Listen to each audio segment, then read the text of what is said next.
Magic 12 predictions, hit or miss. Manchester United, okay. Chelsea, we see you. Like Chelsea, okay. Everton, wow. An international break might actually be good. All this on Mind on Fans podcast. Let's go.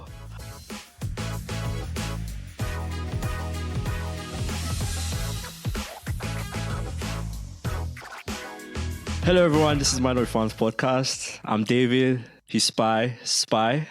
Hi, David. What's up? How you doing? I'm very good, thank you. How are you? I'm amazing. It's been a long week. Postponed episodes. Yeah, and definitely that's where we have to start from. We have to first start by apologizing for bringing out this episode late. We're meant to bring it out like right after match week 12, so we do apologize for that. We are sorry. We don't need to go into details of why and how. Okay. We are truly sorry for keeping you guys waiting. Yeah, but we're back with another episode. This is episode 13. Absolutely love this. So let's kick on with it, shall we?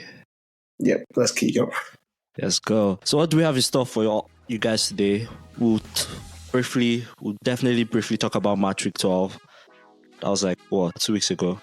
We'll also preview some of the next fixtures coming up in match week 13, some juicy fixtures actually that will either break or make the Premier League table. And then we'll talk about some international headlines. There are some really good headlines, some bad. And then we'll move on to some really interesting awards. I want to say a third of the season is pretty much done. So we'll talk about some awards so far and we'll see if Spice still keeps his prediction. Does that work? 100%. 100%. Absolutely love that. So let's go. Let's kick off first off with our predictions from match week 12. So match week 12 actually I was the one that gave out the predictions. Spy, first and foremost we have to say thank you guys. Obviously we are our manners. I'll say thank you guys for vibing with us and continue to go steady with us. So we appreciate that. We ask that you keep vibing with us and we'll keep giving you guys good stuff. So yeah, as we were saying, so match week 12.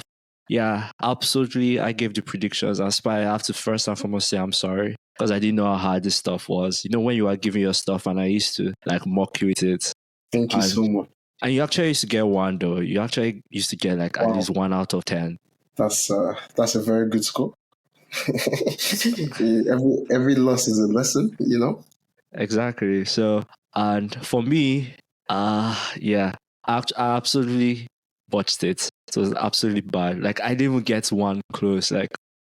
Everything was terrible. I think you got close to one. I think the Liverpool. Or no, you got close to the Arsenal. But I believe you said a 4-0 and I told you something about clean sheet. Yeah. But let's see. I want you to say your own prediction so you can sound so wrong in your ears. Starting from Wolves Spurs. Okay, yeah, Wolves Spurs. I went for Spurs winning 2-0. Yeah, Wolves 1-1. United Luton, I went for United winning 2-1. Arsenal Burnley, I went for 4-0 to Arsenal. And I also said Havertz to score too. He was close. He almost did. So, yeah. I can't remember seeing an almost in that much, but if you say so, David, I remember Havertz starting at left back for his country and scoring, but he hasn't done that for Arsenal. Yeah, we'll definitely get into that. That's one of our storylines from the international break. And obviously, Palace Everton, I went for Palace winning 2-1, but I'm 100% sure that's not what happened, right? Yep, Palace lost 3-2 to Everton. Yeah, then Bournemouth Newcastle, I went for Newcastle winning 3-1. Again, not what happened, not even close to what happened. Bournemouth won 2-0. Trippier told the fans after the game, and I quote, "How many injuries do we have?" Those are his words. That was salty. Bro was salty. Bro was feeling it. But let's carry on with your awful. Yeah, so I don't want to call it awful though. Villa Fulham, I went for 4-1 to Villa. And Villa won 3-1. So that was the closest you actually were? Yeah, that was actually the closest. So maybe one less and I could have gotten one. Brighton Sheffield, I went for Brighton winning 3-0. Brighton absolutely are just killing it, bro. They're just killing it. I think they're still they're getting used to the midweek games and everything. Thursday, Sunday football. Yeah. Okay, West Ham Forest, I went for West Ham winning 2-0. That game ended 3-2 to West Ham, right? Yeah. Yeah. And then Liverpool Brentford, I went for 2-2. When you said that thing, yeah, In my mind, I was thinking, you're at Anfield. They're coming to Anfield. You know, there's only big teams that can come to Anfield and expect to like score a goal, unless like you're a newly promoted team. And you said I don't know, Brentford. bro, but it's Brentford though. It's Brentford. I didn't they draw last season 3-3 at Anfield. Last season, because Liverpool were going through crisis. Liverpool were going through crisis when they did that draw. Okay, but what's the difference between this Liverpool and last Liverpool? This Liverpool, the crisis is not as good as the front. So like the back line is a bit more stable than they were last season. Just a little bit. Because last season, Van Dijk was looking like a power league player, five-a-side player. And Trent Alexander-Arnold, every week he was topping the headlines with his defending. But this season, I've seen, a lot better, I think. Okay, and then last but not least, that was a game though. Chelsea City. I went for City winning 3-0. Do you know, I'll give you the benefit of the doubt because there is no person this war that would have predicted a 4-4 draw. Put in your mind that throughout Pep's career, Pep has never conceded 4 goals in a match. Exactly. Like Pochettino breaking records. You got Cole Palmer and Sterling coming back to haunt their team. You're a lot in that game. That was a very interesting game. Exactly. So yeah, those were my predictions, and I absolutely botched them. I'm not proud of it. I don't think I'll be giving any more predictions. I'll be leaving that to Spy. Thank you. That's very much appreciated. So you guys I do. Spy does a really hard work in this podcast. But yeah, he does. He does a lot though. And David takes it for granted because Spy is late. But it is what it is. We move. It is what it is. And we're definitely not going to focus on it, but this is just our segue to obviously match week 13. Obviously the big one being City Liverpool. We are not going to give the scoreline. I just want to know what you expect. What I expect. I expect a very different game from what we always have when City and Liverpool meet because 2 factors. Number 1 factor is it's at Etihad. The game at Etihad is always a bit, different from the game at Anfield. And number 2 is a 12:30 kickoff. Whoever said that, they probably don't like football. Because how would you say possibly the game of the week, not even possibly, the game of the week on a Saturday, 12:30? Even my game on Saturday is not by 12:30. Bro, you know what it is though? We're coming back from international. If there was Premier League this weekend, right? Sorry, not this weekend. Last weekend. There was Premier League last weekend, right? And then you said this the next weekend. It's crazy. But I think it's because there's no Premier League this week. There was no Premier League last weekend. And we're coming off international break. So everyone is hungry for Premier League. So they are like, let's put this as the first game. So that everyone will get that vibe back. You know what I mean? I agree to disagree at the same time, but I also agree because international break, people are bored. No one really watches international break, other than Brazil, Argentina, because that one was really something to watch. Other than that, I don't think people But even at that, it's meant to be the most highly anticipated game because on Saturday 12:30, early kickers are meant for teams like Arsenal, I'm joking. For like Brentford, Luton, that type of thing to just kick off the game. And then late kick-off when everyone is at home, finish your shopping, you're done. If you missed the previous matches, you can settle down with your drinks, with your friends, and watch that late night kick-off. That's how it's meant to be. But this time around, everybody should link up at 12:30. That's very interesting thing. Well, another mouth-watering fixture we have is Chelsea, Newcastle. Oh, my bad, Newcastle, Chelsea, because Newcastle are home. What do you expect from that? Newcastle, I expect a bounce back from Newcastle's defeat, proving to the fact that they're in St. James's Park, and they've literally turned St. James's Park to an Anfield this season. But Chelsea, we know Chelsea to be a big team warrior. And Newcastle, I'm not saying they're not a big team, but they're not yet a noticed big team. Do you get what I mean? Like top six. I feel like Newcastle would come out with a victory with that game. But if Chelsea had to come out with a victory, then it means that we might just see the bounce back of Chelsea this season. I mean, technically, it won't shock you, right? if Chelsea win. Yeah. It won't shock me. It just proves a point that, like, okay, Chelsea's back. You get what I mean? Like, 100%. yeah. Because this season, we know that they've been back, but against big teams only. That's when they decide to turn up. Brentford, Arsenal. Why am I even talking about that? Let's keep that. Spurs, Villa. Spurs Villa. So Brentford had a very interesting win. Sorry, a very interesting loss at Anfield. So I think that they will give Arsenal a game. But what did you say next? Sorry, Spurs what? Spurs, Villa. Spurs are home. So Spurs at home. Villa have been terrible away from home this season. Villa have been absolutely terrible. So, and Spurs, I believe he should be back. Player that had a red card, the second yellow, not a straight red. no, he's coming. No, he's coming. Udogie. Yeah. Yeah, he's back. I think they have that little bit of strength in the defense now. So I feel I think I'll go for that'll be an interesting game to be fair. If Aston Villa decide to turn up away from home, that'll be a very interesting game. And then that's also Sunday early kickoff. Come on. And obviously moving on, let's just round up with your team. Do you know what? Everton, United. And I have two things to say. First off, we all know that this was a breaking news. Everton got docked 10 points because of FFP charges. But then United also are a team that in the Premier League have looked absolutely good. Like, do you get what I mean? When I mean good, I don't mean like they are playing interesting football. I just mean like they are winning. All their losses precisely have come in the Champions League. We are getting results. I'm so sorry to tell you this, Pep Guardiola, I'm so sorry. Mauricio Pochettino, I'm so sorry. Jurgen Klopp, I'm so sorry. But in the last 6 and 5 Premier League games, Manchester United have gotten the most points than every other team in this league. Put in your mind that we are having such a terrible season.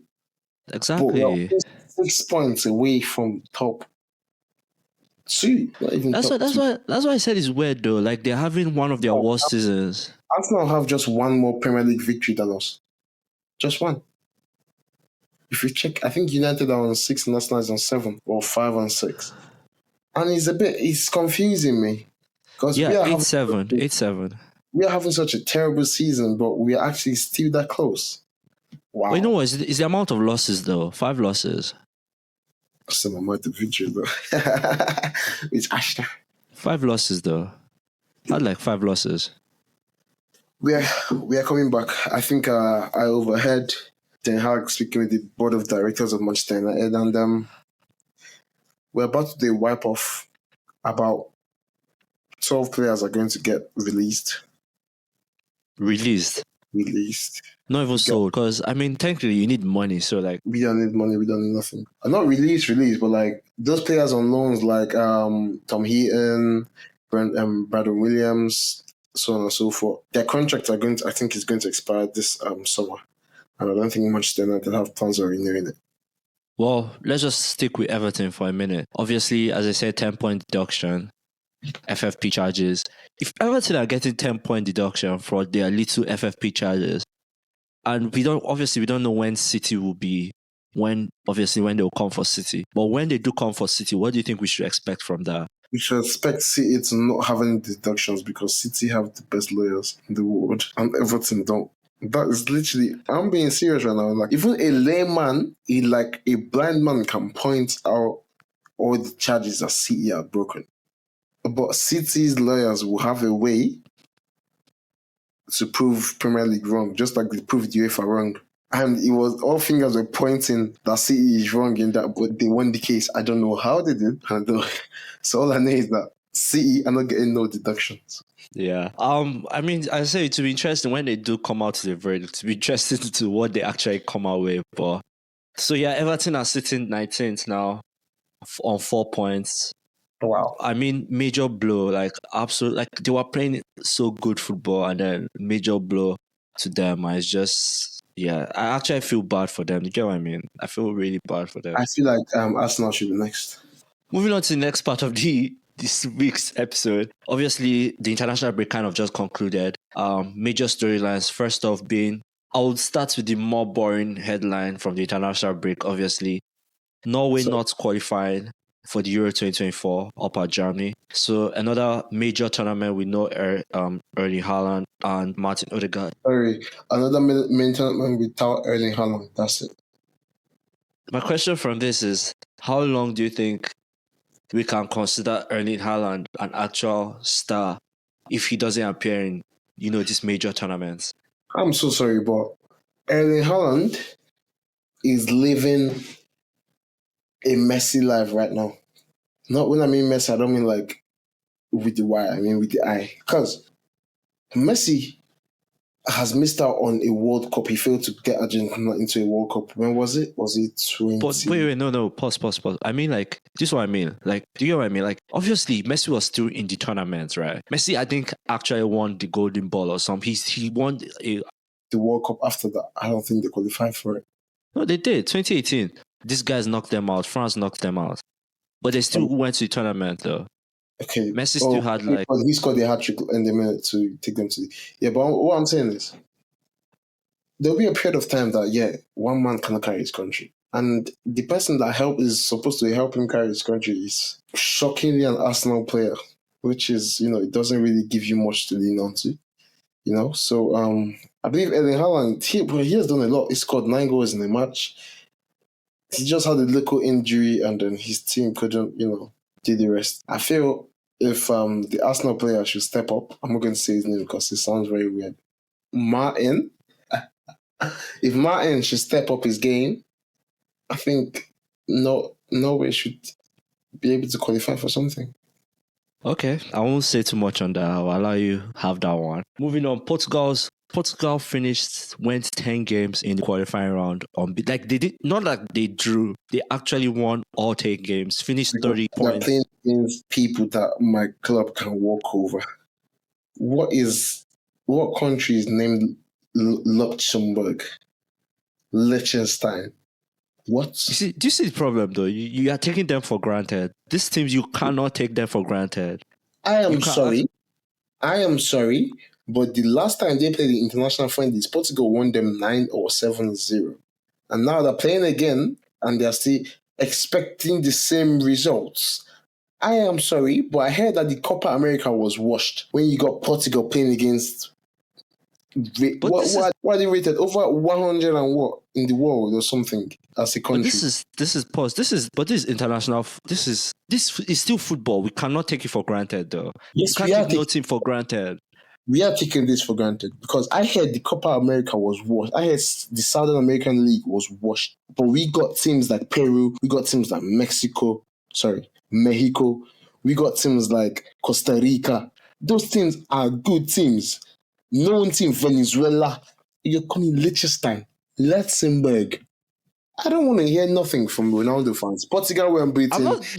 This is not just a Ronaldo thing. This is a Portugal thing. Like they literally, Ronaldo missed a game, so that I don't think you can count it. But like Portugal went 30 out of 30 points, 10 out of 10.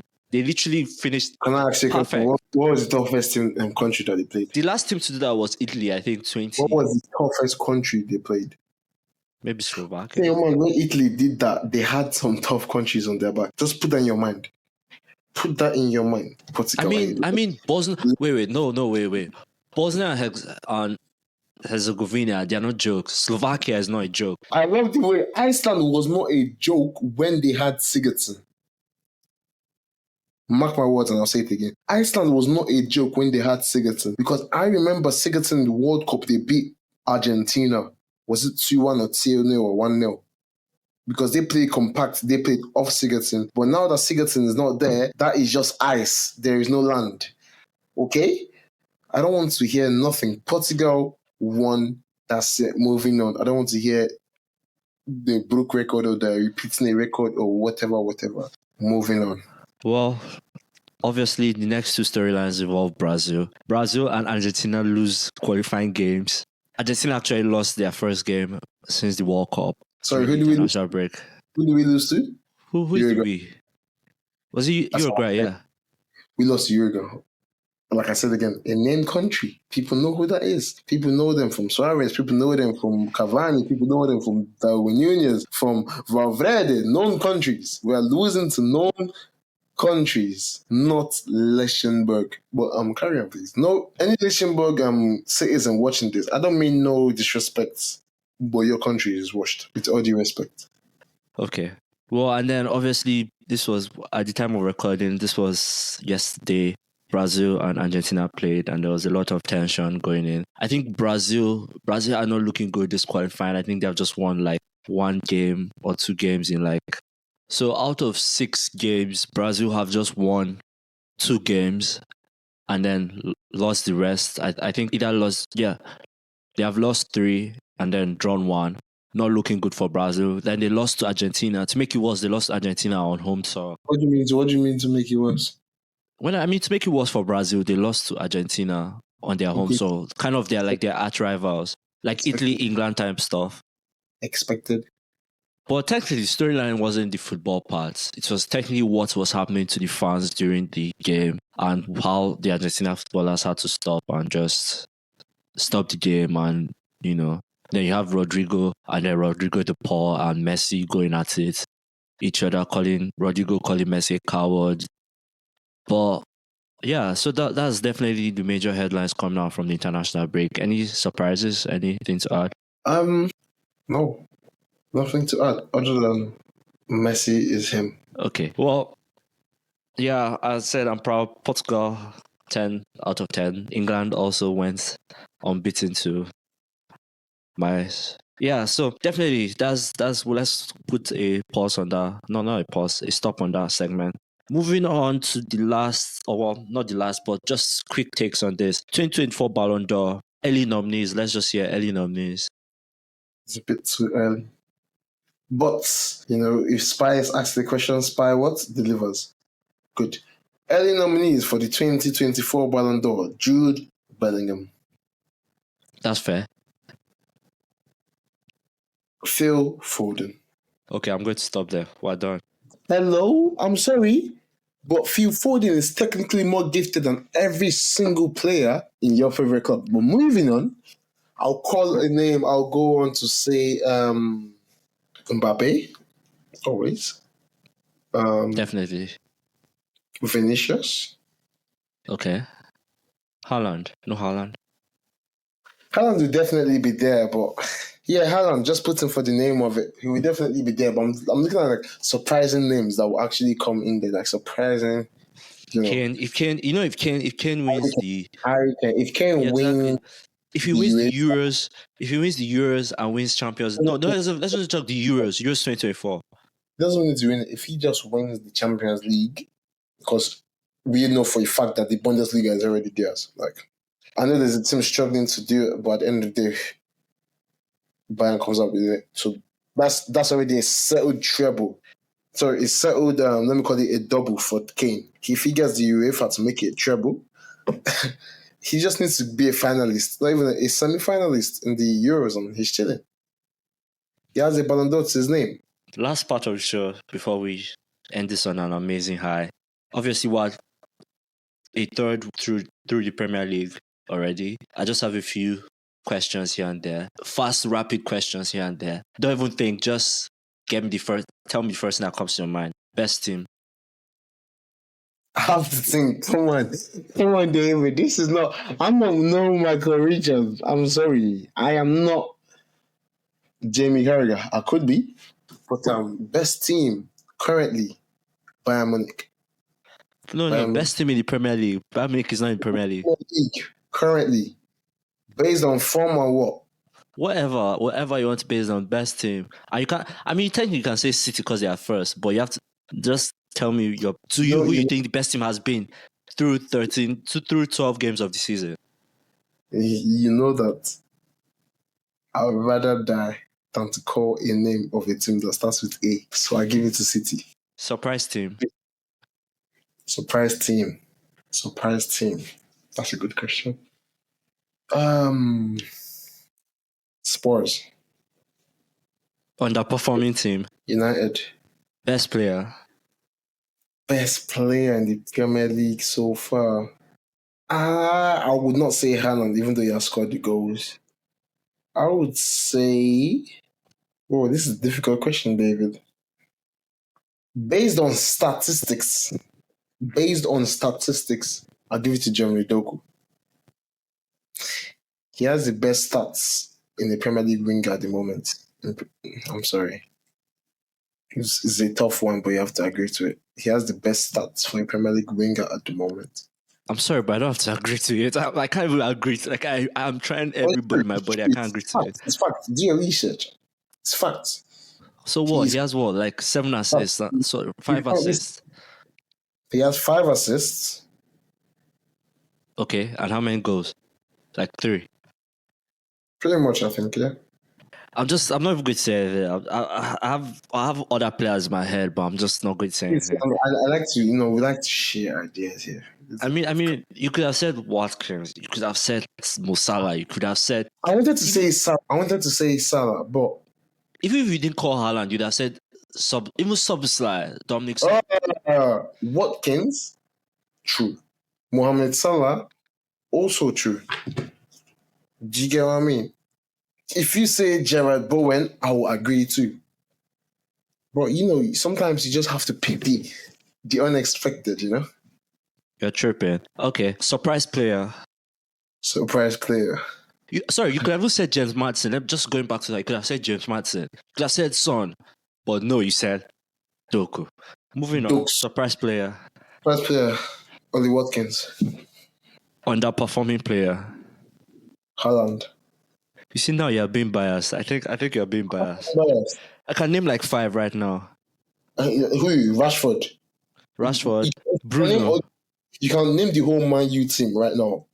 But we are saying underperforming. Do you like comparing them to last season? Comparing Rashford to last season, yes, it's still his stats are a bit bulky and everything. But in terms of all his achievements last season and how he's playing right now, the most underperforming is Haaland. Yes, he's getting the goals on this board, but how he's playing is Haaland. Yes, the whole Manchester United team is underperforming. I think the best player in United right now is Diego Dallo. I'm sorry.